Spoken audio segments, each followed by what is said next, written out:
Os irmãos podem abrir as suas Bíblias no texto que nós lemos, no Salmo 119, a partir do versículo 145. Será a porção que nós meditaremos hoje.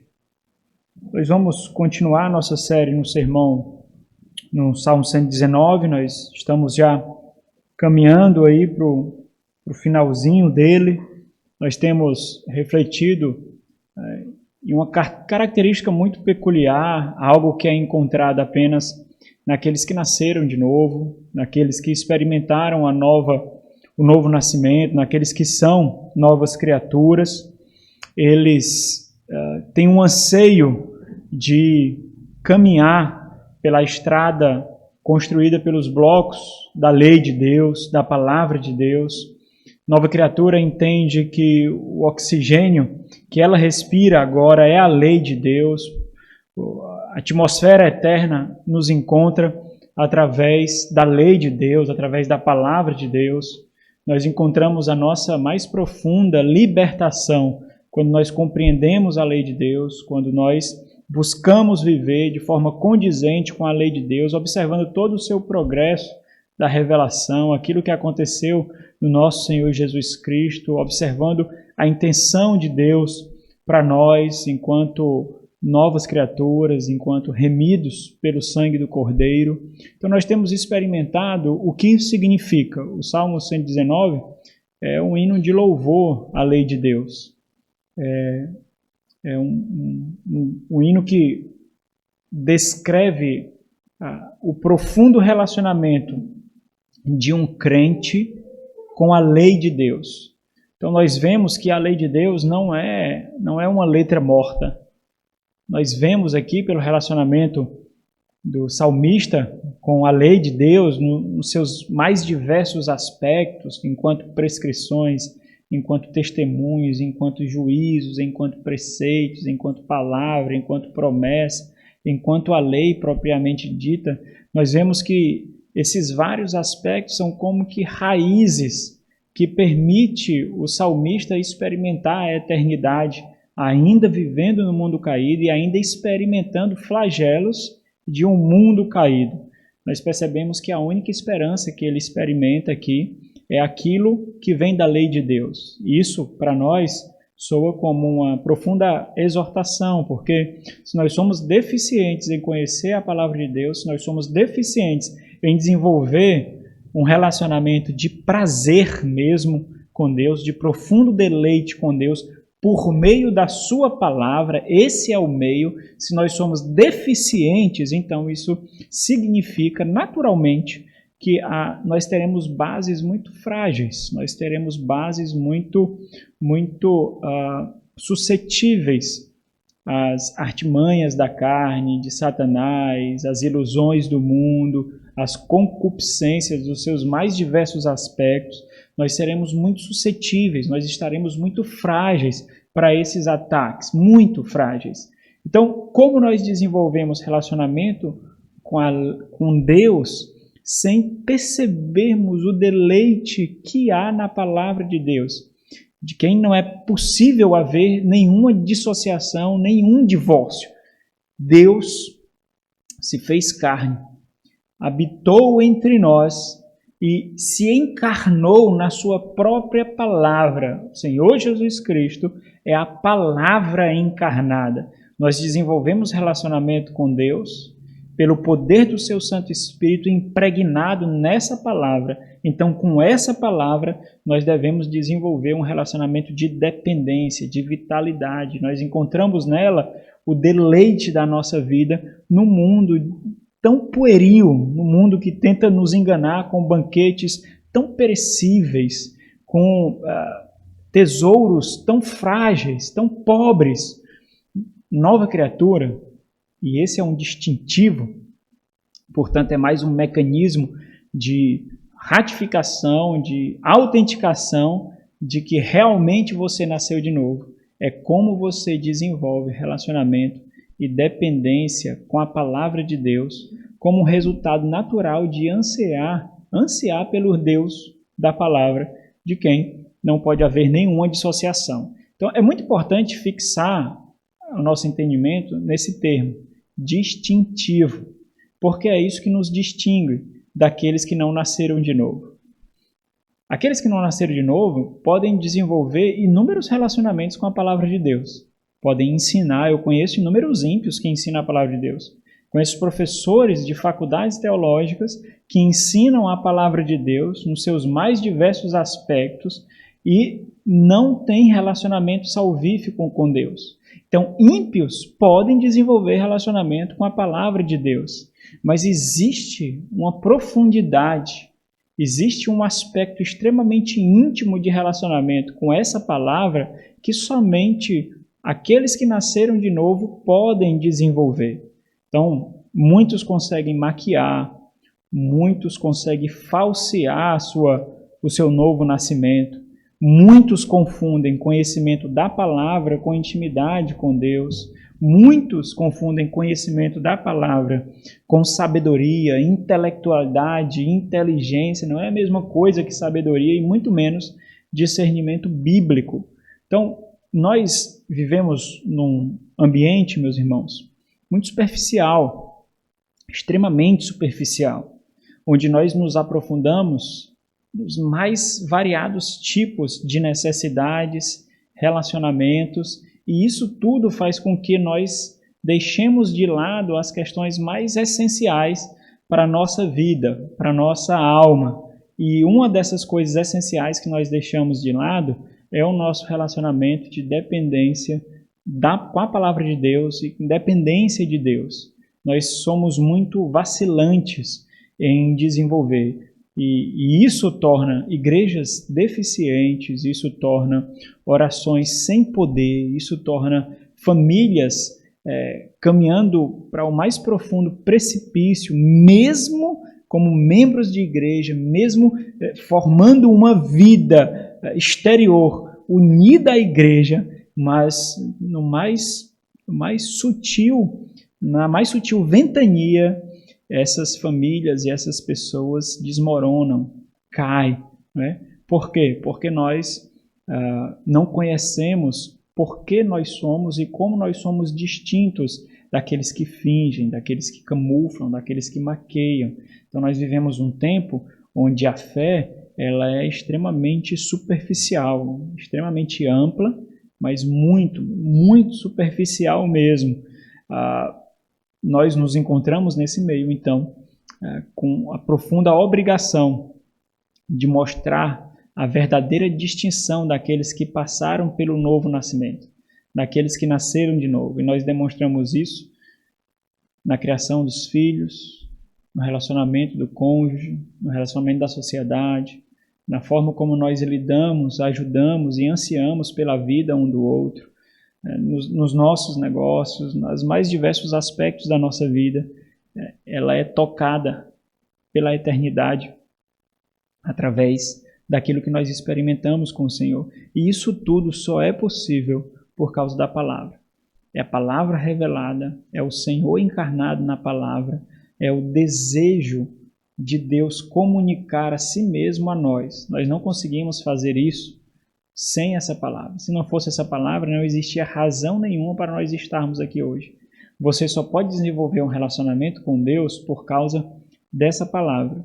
Você só pode desenvolver um relacionamento adequado de amor com a sua família, com o seu cônjuge, com os seus filhos, por causa dessa palavra. Sem ela, você sobrevive por algum período de tempo, mas esse período de tempo que você sobrevive vai ser minando todas as estruturas que foram criadas por você ouvir essa palavra e por você receber as instruções dessa palavra. Então, o que nós vemos aqui é o mais profundo relacionamento de amor, de dependência, de vitalidade de alguém que ama Deus e alguém que entende a riqueza, o valor e o prazer que há na palavra de Deus. Nós temos visto inúmeros aspectos aqui, alguns profundamente teológicos, outros profundamente devocionais, mas nós temos visto, nós já refletimos em 18 sermões, esse é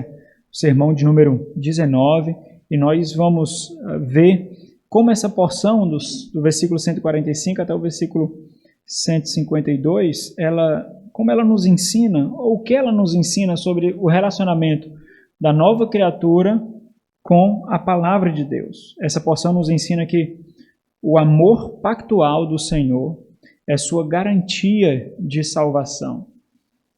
Talvez algo muito difícil para nós que não temos nós não temos muita tradição no que se refere a refletir sobre aliança, sobre compromisso, sobre promessa, sobre pacto. Nós não temos muita tradição em refletir como isso. Nós temos que elaborar muito sobre o significado do pacto para percebermos como isso é algo indissolúvel da parte de Deus, evidentemente, porque no que concerne a nós é completamente perecível por causa da nossa fragilidade, da nossa imperfeição. Então, ao conceber o significado do amor pactual de Deus para com o seu povo, isso traz garantia de salvação para o salmista. Mas deixa eu dar um contexto literário aqui para você entender como essa porção se enquadra na nossa reflexão de hoje. Assim como algumas porções desse Salmo 119, elas são formadas por lamento, essa porção aqui, do versículo 145 até o versículo 152, é uma porção que tem esse formato. Esse gênero é conhecido como lamentação. Nós vemos uma oração, é um tipo de oração, mas é um tipo de oração configurada como um lamento bíblico. O que é um lamento bíblico? Apesar de vocês terem ouvido falar isso aqui inúmeras vezes, sem sombra de dúvidas, particularmente, é o gênero do Salmo que eu mais gosto de meditar, que eu me identifico mais, que eu aprendo mais, que eu anseio mais por aprender, é a lamentação. O orador, na lamentação, o orador ele manifesta a sua profunda vulnerabilidade diante de tudo que tem acontecido na vida dele. Ele se vê completamente impotente de fazer alguma coisa com as suas próprias forças. Não porque ele não tenta, mas é porque as suas tentativas são completamente em vão. À medida que a vida o açoita, evidentemente, sobre os chicotes que Deus tem em suas mãos, à medida que a vida o açoita e ele tenta se debater, se desvencilhar, quando ele tenta responder para que ele não sinta tanta dor, para que ele resolva problemas, para que ele traga soluções, para que ele salve a sua vida, para que ele encontre libertação. À medida que ele tenta fazer isso, ele vê como é em vão cada esforço, cada tentativa, cada ação, tudo se torna em vão. E à medida que isso acontece, as suas defesas elas vão caindo, elas vão sendo derribadas, elas vão sendo destruídas. E ele se vê de uma forma completamente impotente, porque por mais que ele tente fazer alguma coisa, nada parece o tirar do destino que toda aquela situação está levando ele a prever, que é a profunda dor, o profundo desespero, a profunda angústia, as bases que davam para ele algum tipo de sustentação, às vezes financeira, às vezes material, às vezes de pessoal, às vezes um teto, às vezes a saúde, todas essas bases que davam para ele um tipo de tranquilidade, um tipo de conforto, um tipo de paz, isso vai sendo removido, isso vai sendo retirado, porque é só assim que alguém consegue lamentar. É só assim que alguém se encontra vulnerável diante de Deus. E a lamentação, ela só acontece quando essas barreiras, esses muros, esse alicerce que nós construímos, segundo as nossas próprias forças, segundo a nossa própria inteligência, segundo a nossa própria sabedoria, tudo isso vai sendo removido, tudo isso vai sendo derribado. E naquele momento, quando isso acontece, quando ele tenta e tudo se mostra em vão, naquele instante, quando isso acontece, ele encontra-se diante de Deus completamente despido de toda presunção, de toda suficiência, de toda moralidade própria, de toda justiça própria, de toda dignidade própria, qualquer tipo de concepção elevada de si mesmo, até mesmo no que diz respeito à sua beleza, até mesmo no que diz respeito à sua vestimenta, qualquer tipo de concepção elevada, superior, com uma adição a mais sobre si mesmo, tudo isso é derribado, tudo isso é destruído. E ele se encontra nu diante da sua moralidade, nu da sua moralidade, diante de Deus. Por que isso, meus irmãos? Isso porque todo o cenário de perseguição, de injúria, de difamação, de sofrimento, de agonia, de dor, de privação, tudo isso preparou o terreno do seu coração para a mais profunda experiência de um relacionamento sincero com Deus. Tudo isso do qual nós corremos foram agentes de Deus, instrumentos de Deus para nos ensinar algo. É isso que acontece com os autores bíblicos. E isso se chama lamento. Naquele momento, quando nós nos encontramos nessa situação, que situação? Completamente convicto. Não porque você não tentou, mas porque você tentou e não deu em nada. Completamente convicto de que você não é nada. De que você não tem valor algum por si mesmo, de que você não tem nada de suficiência, de que em si mesmo você não tem nenhuma dignidade. Tudo é removido de você. E você é o sinônimo da vulnerabilidade completa. Então, quando isso acontece, as máscaras caem, você ora ao Senhor, e isso se chama lamento. O que é o lamento? O lamento é a experiência de uma estranha tensão. Existe uma estranha tensão que muitas vezes nós não conseguimos equacionar. Nós não conseguimos discernir essa estranha tensão. Talvez isso seja a falha de muitos crentes que não conseguem desenvolver relacionamento com Deus, porque quando se depara com tensões, a sua mente não consegue discernir. Porque muitas vezes nutriu uma mente muito preguiçosa de discernimento bíblico, de lógica bíblica, porque diante das tensões trava-se o seu raciocínio e ela não consegue alimentar-se daquilo que flui, daquilo que nasce, daquela gestação causada por essa tensão. O que é o lamento? É a experiência de uma estranha tensão entre profundo desespero e esperança inabalável. Isso é o lamento. Um profundo desespero que faz você visitar o compartimento mais profundo e necessitado da sua alma. Mas isso não traz murmuração, isso não traz ingratidão, porque existe um fundamento impossível de ser tirado na sua convicção de fé. E esse fundamento é a esperança inabalável, é uma esperança consistente, é uma tensão piedosa na dinâmica da vida.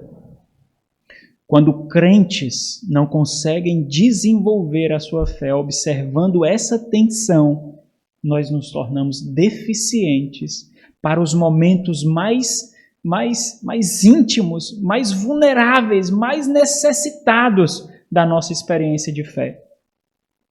Nós nos tornamos bebês em aspectos da nossa fé que só serão demonstrados em situações especiais, não no dia a dia, porque esse é um aspecto muito especial. Nós se tornamos bebês nesse instante, nesse aspecto, porque nós não conseguimos desenvolver na dinâmica da fé essa tensão piedosa. E, infelizmente, isso, como eu mencionei, é muito mal compreendido.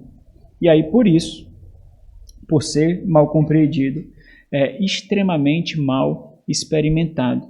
Quando essas barreiras são removidas, quando essas estruturas são derribadas, quando os mecanismos de segurança que nós temos são removidos de nós, quando isso acontece, nós, por não saber desenvolver esse tipo de experiência, nós vamos ao desespero sem esperança, nós vamos à murmuração, nós começamos a praguejar, nós começamos a condenar as pessoas ao nosso redor, nós começamos a culpar as pessoas que, segundo a nossa percepção, deveriam nos ajudar, deveriam nos oferecer socorro, deveriam nos oferecer proteção, e nós tentamos nos debater para não sermos levados para aquele canto necessário para nós desenvolvermos a nossa experiência com Deus. Nós culpamos, nós apontamos, nós causamos injúria, nós difamamos, nós ferimos a muitos.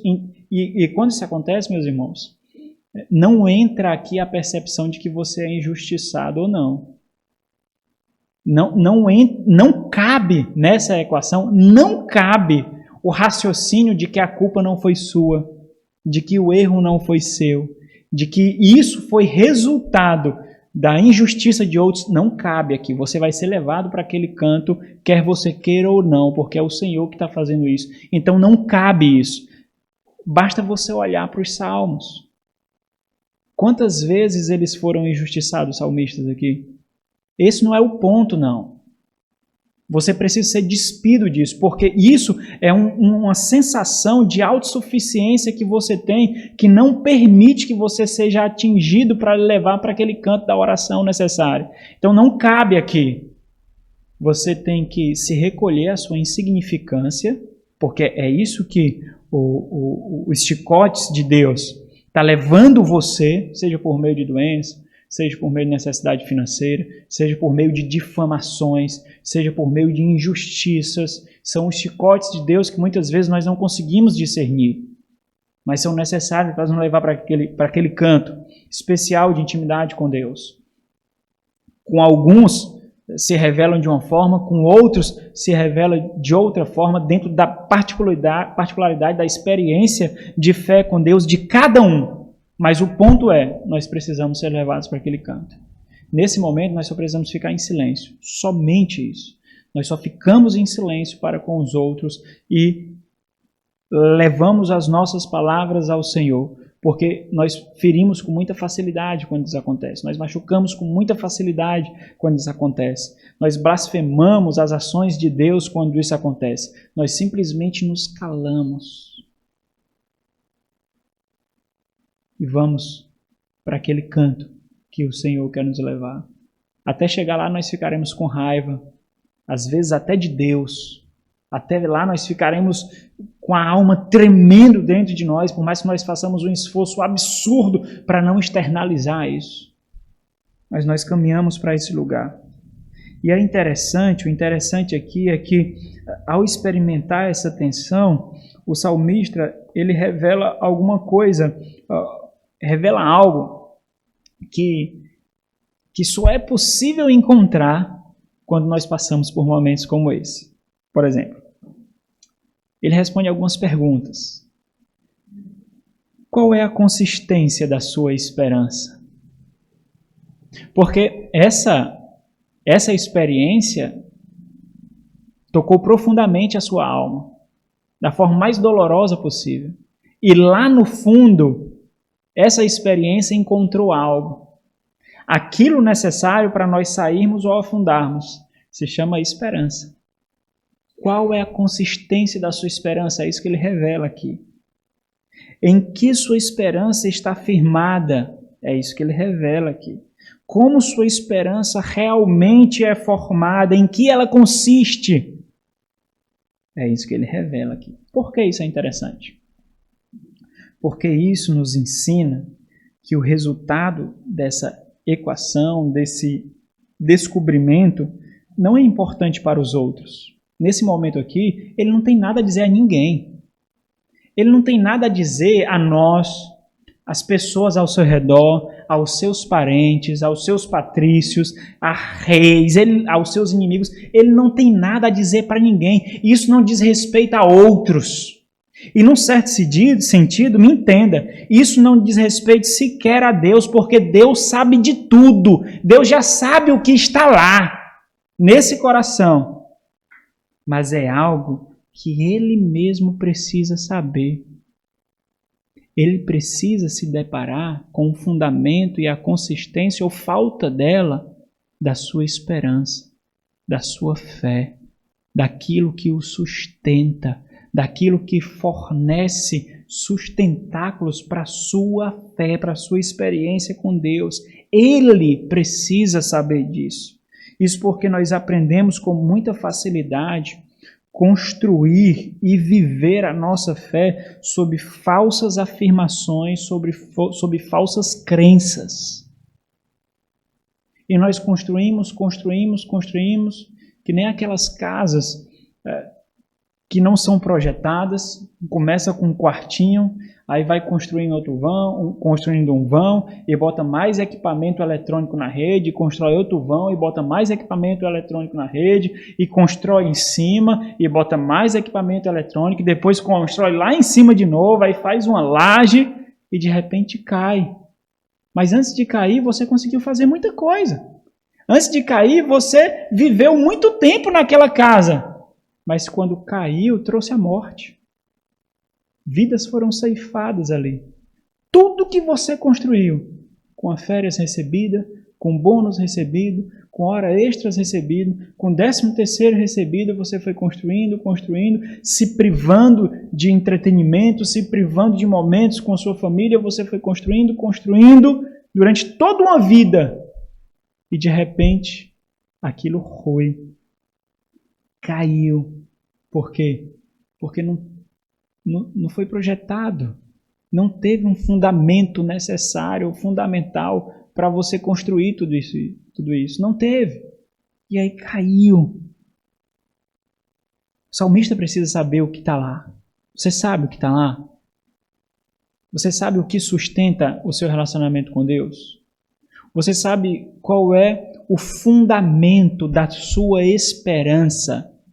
Por que você se considera possuindo uma fé inabalável para o dia mau? Isso não tem nada de arrogância, não. Essa é a reflexão do salmista. Por que ele não é abalado a ponto de desistir aqui? Por quê? Por que ele não joga a toalha? Por que ele não morre? Por que ele não amaldiçoa a Deus? Por que ele não desiste da sua fé e vai se relacionar impiamente com os perversos? Por quê? Porque ou agora, ou antes ele já sabia, mas ele sabe o que está lá. Ele sabe em que consiste a sua esperança, a sua fé, a sua convicção. E a experiência do lamento nos ajuda a conhecermos a nós mesmos. Nós estamos completamente despidos. Nós estamos completamente nus diante de Deus. Simplesmente e necessariamente porque o lamento ele só é fomentado no desconforto. Não existe lamento em conforto. O lamento ele é fomentado pelo desconforto, seja profundo ou não, mas ele é fomentado pelo desconforto. E aqui o salmista nos mostra em que ele se agarra para manter a sua esperança, ou em que se agarra o seu coração nesse momento de desconforto, de agonia, de sofrimento, de perseguição, de injúria, de necessidade, de privação. Em que se agarra o seu coração? Nós temos algumas estacas fincadas na construção da nossa fé, irmãos. Às vezes é o relacionamento com o pastor, às vezes é o relacionamento com a igreja, às vezes é o relacionamento com os irmãos, às vezes é algum tipo de paz que nós julgamos, que construímos com a igreja, às vezes é um serviço na igreja. Tudo isso parece que fortalece a nossa convicção de fé e de paz com Deus. Nós deixamos algumas estacas. O problema é que essas estacas, elas tendem a ser quebradas. Elas são quebradas porque tudo isso se relaciona simplesmente a homens, a pessoas. E elas são quebradas, essas estacas. E aí quando vem a forte tempestade, tudo isso desmorona. Tudo isso cai.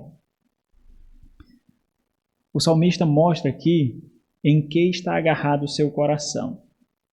E, como o próprio tema da mensagem diz, né? Nós já sabemos o que é, mas existe uma pergunta para conduzir, ou duas perguntas para conduzir a nossa reflexão. Primeiro, como sua fé se apresenta,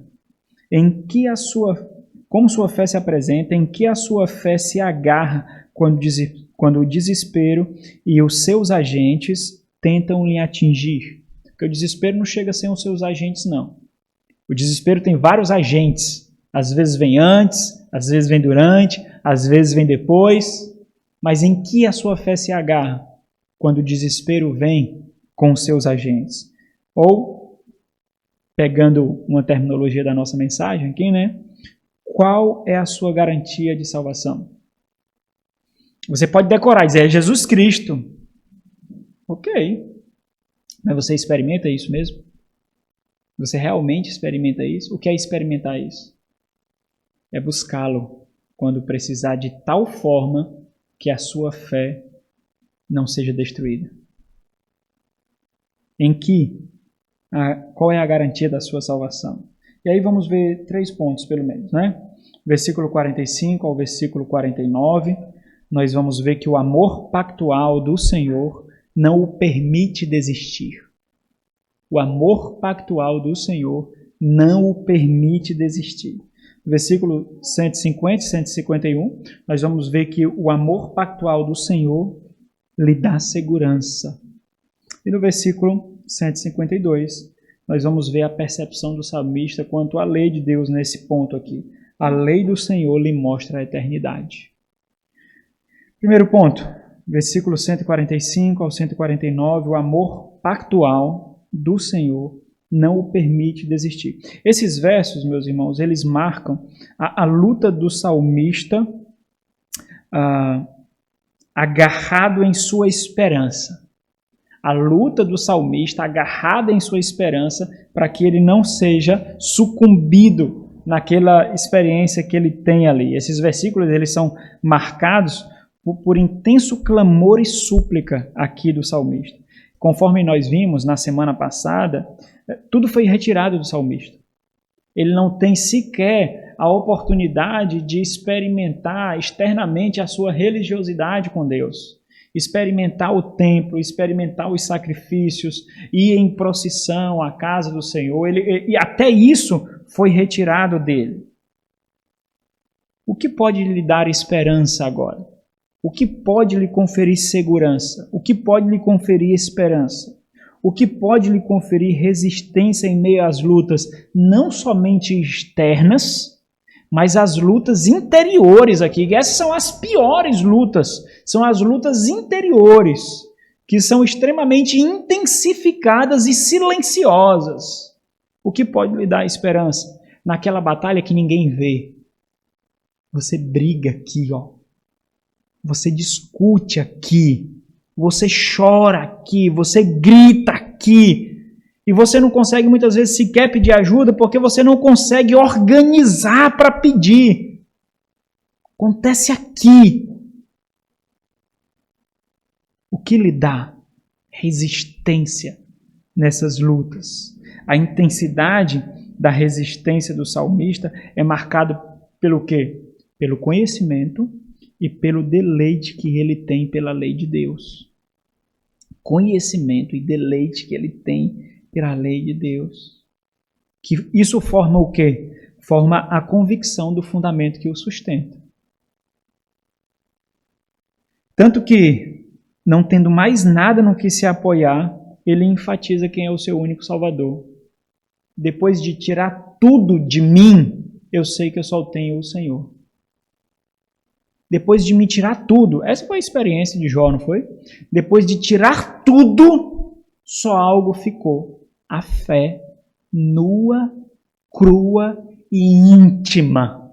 Ao ponto de orar a Deus de tal forma, tão punjante, tão profunda, que nós, se não fossem os versículos iniciais e finais, nós jurávamos que Jó tinha pecado.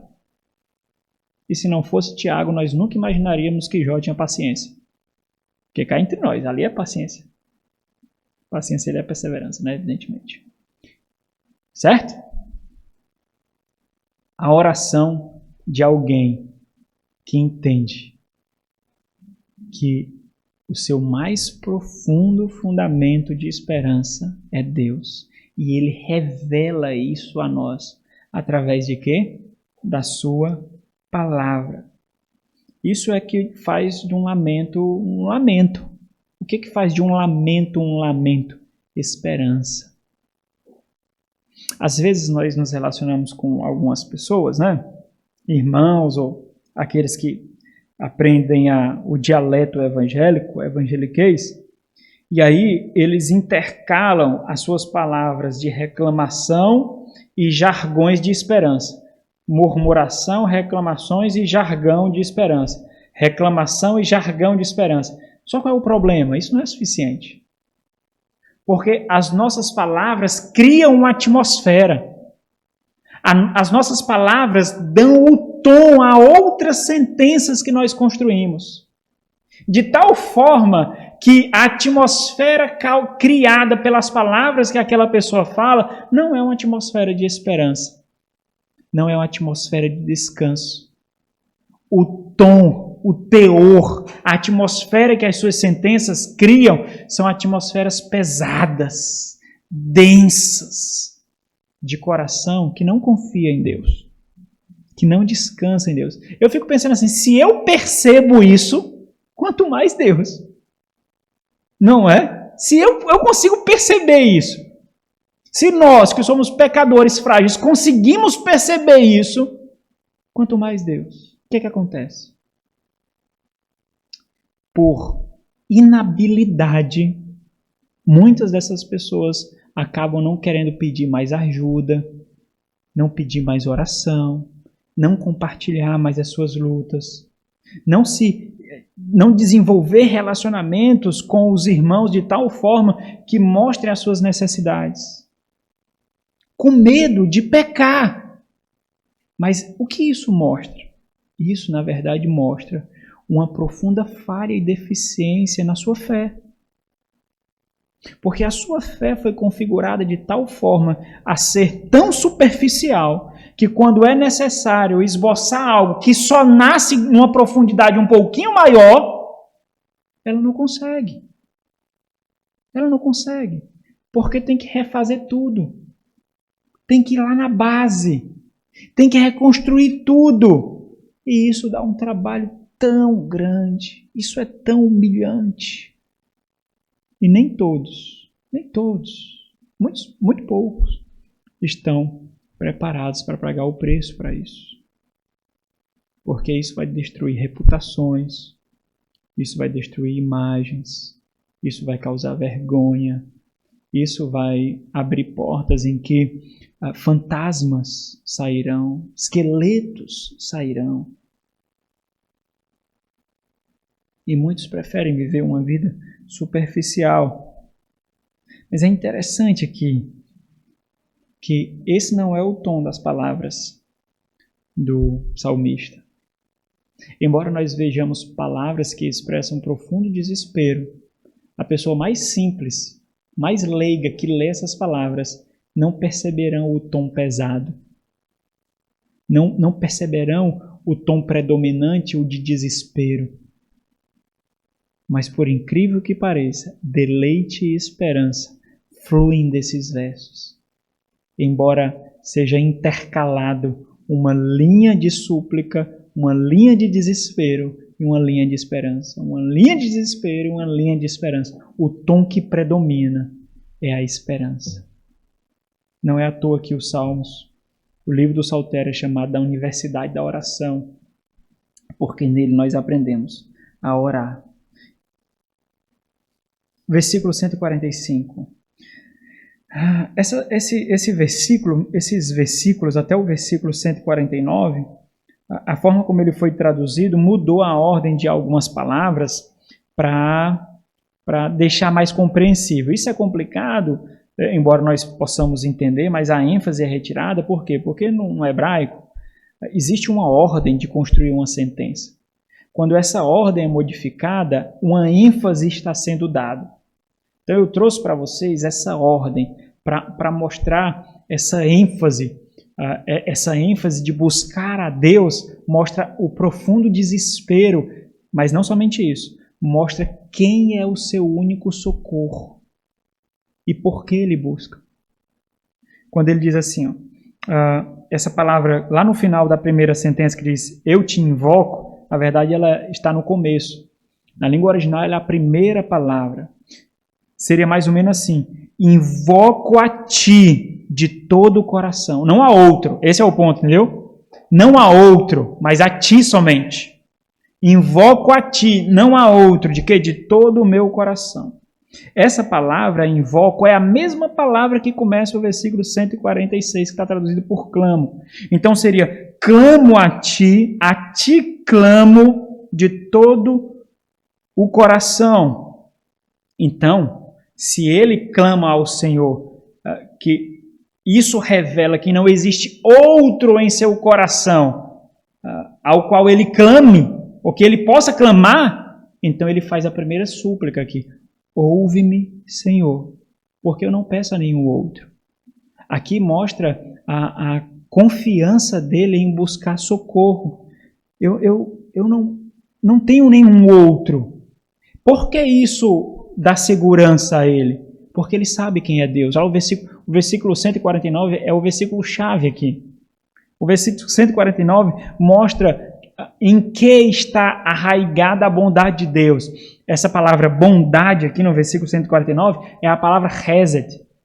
A palavra Hesed é aquela palavra que nós vemos muito aonde? Em Oséias. Fala do amor pactual. Ele faz isso tudo aqui olhando para esse amor pactual. Aqui é traduzido por bondade. Invoco, clamo de todo o coração a ti, então ouve-me. Observo aqui seria mais como uma promessa, a ideia de que me ouve e observarei os teus decretos. É evidente que ele já observa, nós já vimos vários versículos que testificam disso. Mas a ideia aqui seria uma súplica e uma promessa. Uma súplica e uma promessa. Salva-me, para quê? Essa seria a ideia. Liberta-me, para quê? Não para que eu me deleite, não para que eu busque conforto, não para que eu viva regaladamente. Para quê? Seria mais ou menos isso. Porque o meu coração anseia para que mais tempo eu viva observando os teus mandamentos. Esse é o grande anseio. Por quê? Porque, como nós vimos, é a fonte de deleite dele. É a fonte de gozo dele. Por isso o versículo 145, o versículo 146 expressa a mesma coisa, né, com paralelos aí, quando ele diz, clamo a ti, aqui está na ordem como original, clamo a ti. Então, se eu clamo a ti, a certeza de que as nossas orações são ouvidas, eu clamo a ti somente eu clamo, salva-me. É interessante porque às vezes nós fazemos orações automáticas, mas nós não estamos colocando no Senhor completamente a nossa fonte de esperança. Nós esperamos em muitas outras coisas, como muitos crentes agora estão esperando pela vacina, como muitos crentes estão esperando por outros medicamentos, e estão falhando, não é que seja errado esperar, mas estão falhando em refletir adequadamente nesse momento onde eles estão se mostrando tão frágeis, tão dependentes, tão necessitados, tão insuficientes para guardar a sua própria vida. E nesse momento em que o que mais pode acontecer para nós fazermos esse tipo de reflexão? Se não isso tudo que está acontecendo, o que mais pode acontecer? E é nos dado uma oportunidade tão gritante como essa, e nesse momento, muitos têm falhado, igrejas que não têm se reunido, pessoas que estão abandonando a igreja do Senhor, pessoas que estão deixando de fazer as suas devoções como corpo de Cristo Jesus, a esperança da vacina, a esperança de medicação. O que mais pode acontecer para que esse aspecto da nossa experiência de fé seja atingida? Algo pior do que isso que nós estamos vivenciando? Clamo a ti, salva-me, e guardarei, e aqui está na configuração mais clara. E guardarei os teus testemunhos. Né? Evidentemente aqui que essas palavras elas são sinônimos da lei de Deus, mas cada um tem um aspecto diferente. O testemunho é testemunho de fidelidade. Deus é fiel a ele e ele será fiel a Deus. Por isso que o versículo 149 é muito chave para a gente entender aqui dessa fidelidade. Então, cada verso ela destaca uma súplica e uma promessa, uma petição e uma promessa. Responde-me para que isso. Faz isso para que isso. Isso mostra onde está o seu coração. O anseio do seu coração é viver a sua vida para Deus. É interessante porque a gente não sabe, né? Pode ser até muita especulação, se até esse momento ele tinha essa percepção.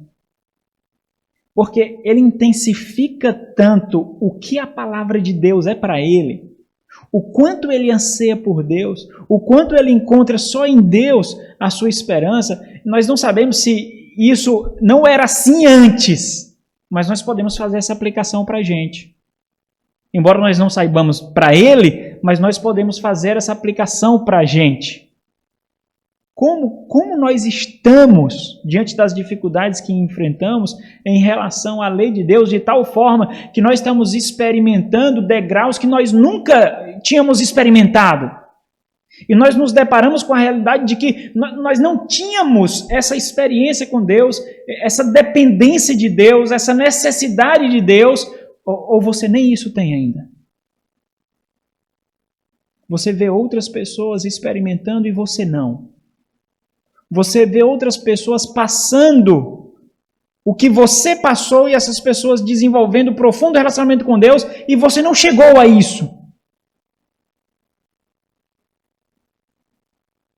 O que fica gritante aqui é que o seu coração, talvez percebendo que tudo foi tirado, ele não tem mais nada, mas uma coisa ele tem, é esse profundo anseio pela palavra, porque nessa palavra ele encontra esperança.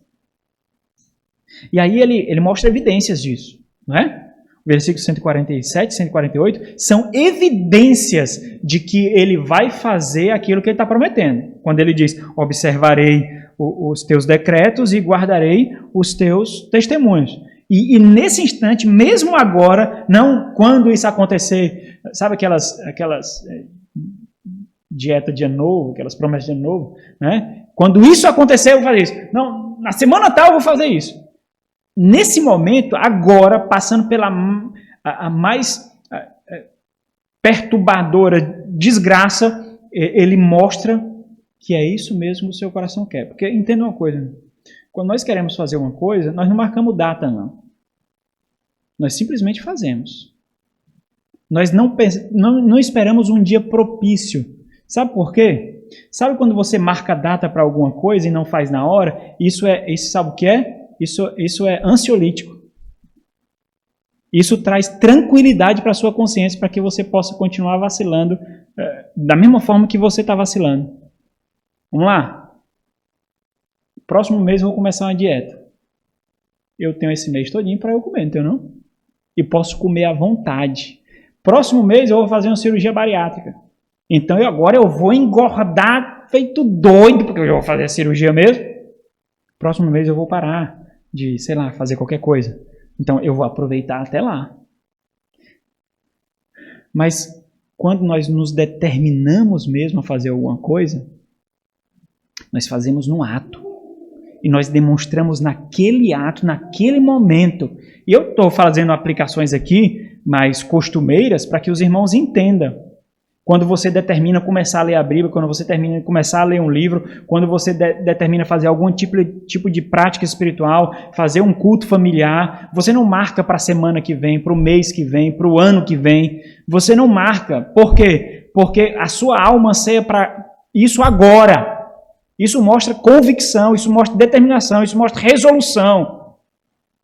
Isso mostra ousadia em fé, certeza. E não como uma desculpinha de quando eu receber meu 10º eu vou juntar dinheiro. Quando eu receber minhas férias eu vou fazer uma poupança. Eu vou fazer um pezinho de meia quando as coisas melhorarem. Isso tudo é desculpa na sua consciência para você fazer tudo que não presta ou ser desorganizado como você já vem sendo. A mesma coisa na sua vida espiritual. Quando eu começar a ter mais um tempo, eu vou fazer devocional todo dia. Quando eu começar a ter mais um tempinho a mais, então eu vou fazer culto familiar todo dia ou tantas vezes no dia. Rapaz, quando eu passar por esse estágio no trabalho, eu vou começar o meu plano anual de leitura. Desculpas. Sabe como é que isso soa para o Senhor? Isso soa para o Senhor como injustiça, não, como é o termo? Esqueci. Não, barganha não, é falsidade. Falsidade. Você não quer, mas você quer ter a consciência tranquilizada. Mas você não quer, porque quando você está com fome, você come. Quando você está com fome, você come na hora. Você não quer isso. Você está brincando com Deus. Você está zombando com Deus. E quando você faz isso, para desculpar algum tipo de falha ou deficiência na sua organização diária, você está fazendo isso para trazer mais conforto para os seus erros, para a sua desorganização, para a sua ineficiência. Simples assim. O salmista, ele prova como ele anseia. Nesse momento que ele está completamente angustiado, completamente ferido, ele mostra práticas de devoção ao Senhor. Olha o que ele diz, versículo 147 e 148. Antecipo-me, ou acordo bem cedo ao alvorecer do dia e clamo. Ele levanta cedo para orar ao Senhor, para mostrar o anseio do seu coração ao Senhor. Aí ele diz, na tua palavra, olha que interessante, espero confiante. Esses dois termos, ele é formado por um só. O que é espero confiante? Significa, literalmente, fomentar a esperança. Olha que interessante. Antecipo, me acordo ao alvorecer do dia e clamo na tua palavra, meditando na tua palavra, refletindo na tua palavra, fomento a esperança. É bonito isso? Naquela situação, ele não espera a bonança, não. Naquele momento ele fomenta a esperança. 148, ele diz praticamente a mesma coisa, mas mostrando como isso toma o seu tempo e toma momentos que ele poderia estar descansando. Poderia ser de mais tranquilidade para ele. E aí, essa mesma expressão, antecipo-me, ela é encontrada no versículo 148, falando das vigílias da noite, da madrugada. E ela é a primeira expressão do versículo 148. Aí ela está alterada a ordem na tradução para ficar mais compreensível. Mas lembra da ênfase hebraica que eu falei para vocês. Então a ideia seria assim, antecipo-me ao alvorecer do dia e antecipa-se os meus olhos às vigias à noite. Ou seja, eu acordo na madrugada, mostrando a mesma verdade, com paralelismos diferentes, mostrando ênfases diferentes do que ele faz. Antecipo-me ao alvorecer do dia ou na vigília da madrugada, nas vigílias noturnas, eu acordo. Para quê? Para que eu medite nas tuas palavras. As palavras aqui, meus irmãos, são as promessas do Senhor. São as palavras, nesse mesmo salmo, esse mesmo termo é traduzido por promessa. São as palavras de promessa que o Senhor deu. Deu diante de quê? Do pacto que ele fez com ele, com o seu povo. É o versículo 149, quando ele diz assim, ele faz isso tudo por quê? Porque ele olha para o amor pactual de Deus. Quando ele clama mais uma vez, ouve, Senhor. Meus irmãos, mais uma vez, esse termo, a minha voz, ela é colocado no início do versículo. O versículo ele começa com a minha voz. A minha voz ouve, é mais um clamor de petição a Deus para mostrar quem está orando. Quem está orando é aquele com quem Deus tem um pacto. Por isso que o amor pactual é a garantia da sua salvação. Ele está se agarrando nisso. Ele não tem nenhuma percepção de dignidade, autossuficiência. Ele está se agarrando nesse amor pactuado. Você faz isso quando olha para a cruz. O sangue de Cristo Jesus fomentou, criou a nova aliança, que nós fazemos parte. Então, se nós acharmos que a nossa fé vai ruir, eu não consigo mais, eu não aguento mais, eu não tenho mais forças, nós estamos dizendo ao mesmo tempo que o sangue de Cristo não tem poder para nos sustentar. Não tem poder para nos firmar até a eternidade. É isso que nós estamos dizendo. Essa era a convicção do judeu, meus irmãos. Nós temos uma percepção muito fraca de promessa, de contrato, de acordo, de pacto, ao ponto de acharmos que são palavras que podem ser quebradas.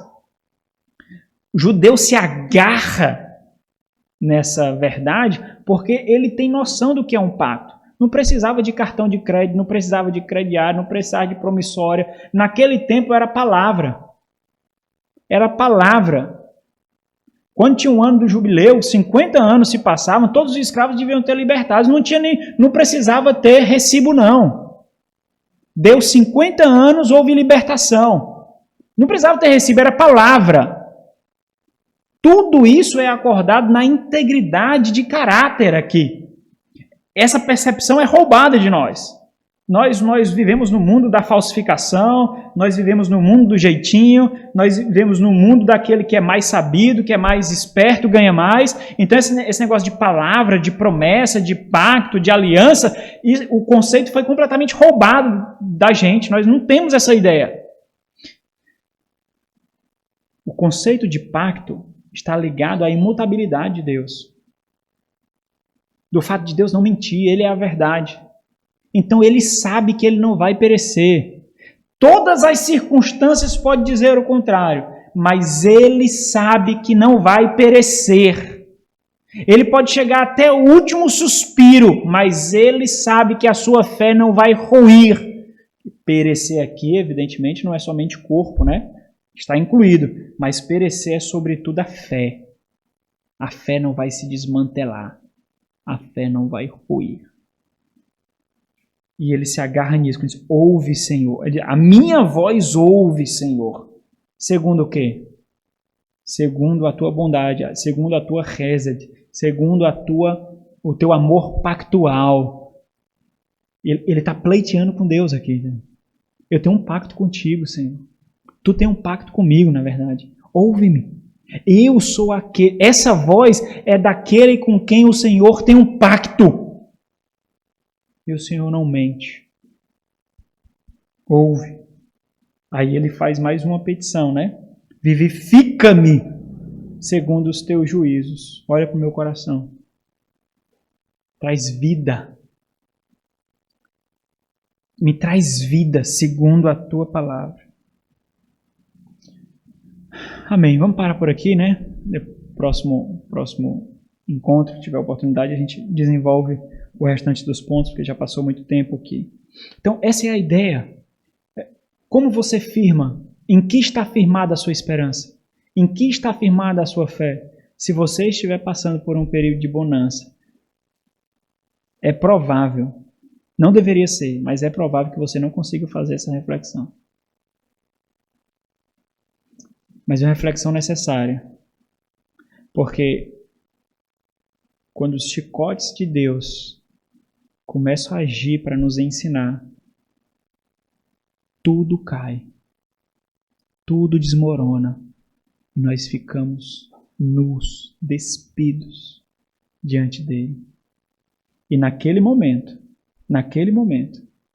se você não tiver essa solidez agora, antes, não tiver preparado, naquele momento será muito mais doloroso. Você se prepara antes para a batalha.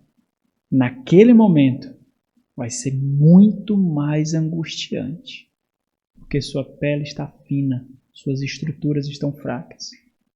Você se prepara antes. Você fortalece a sua fé, a sua convicção antes. O que significa a cruz de Cristo para o fortalecimento da sua salvação? Para a força da sua convicção, para a esperança na sua família, para o seu testemunho no trabalho e na sociedade. O que significa para você se manter íntegro em meio às corrupções da vida, fiel ao seu casamento? O que significa a cruz de Cristo? O sangue da nova aliança, estou me referindo ao sangue da nova aliança. O que significa o fato de Deus ser pactuado com você? ele é pactuado com você por meio de quem? De Cristo. O que significa isso? Deus nos ajude a refletir sobre isso, né? Vamos orar. Nosso Senhor, obrigado por tua misericórdia e graça, ó Deus. Obrigado por teu amor que é apesar de nós, ó Deus. Não depende de nós. Não depende de perfeição nossa, de sermos imaculados. Não depende de qualquer integridade que nós possamos criar, porque nós não conseguimos. Tudo depende de Ti, ó Deus. Obrigado por nos mostrar a cruz encharcada de sangue, mas vazia, no meio pelo qual nossa esperança é fortalecida, a segurança da nossa salvação é garantida quando nós encontramos o poder jamais visto apresentado naquela cruz, ó Senhor. Ajuda-nos, ó Deus, a fazermos reflexões tão profundas a ponto de nos levar a um relacionamento extremamente profundo com o Senhor por meio de Cristo Jesus. Que a nossa dependência esteja completamente em Ti. Amém.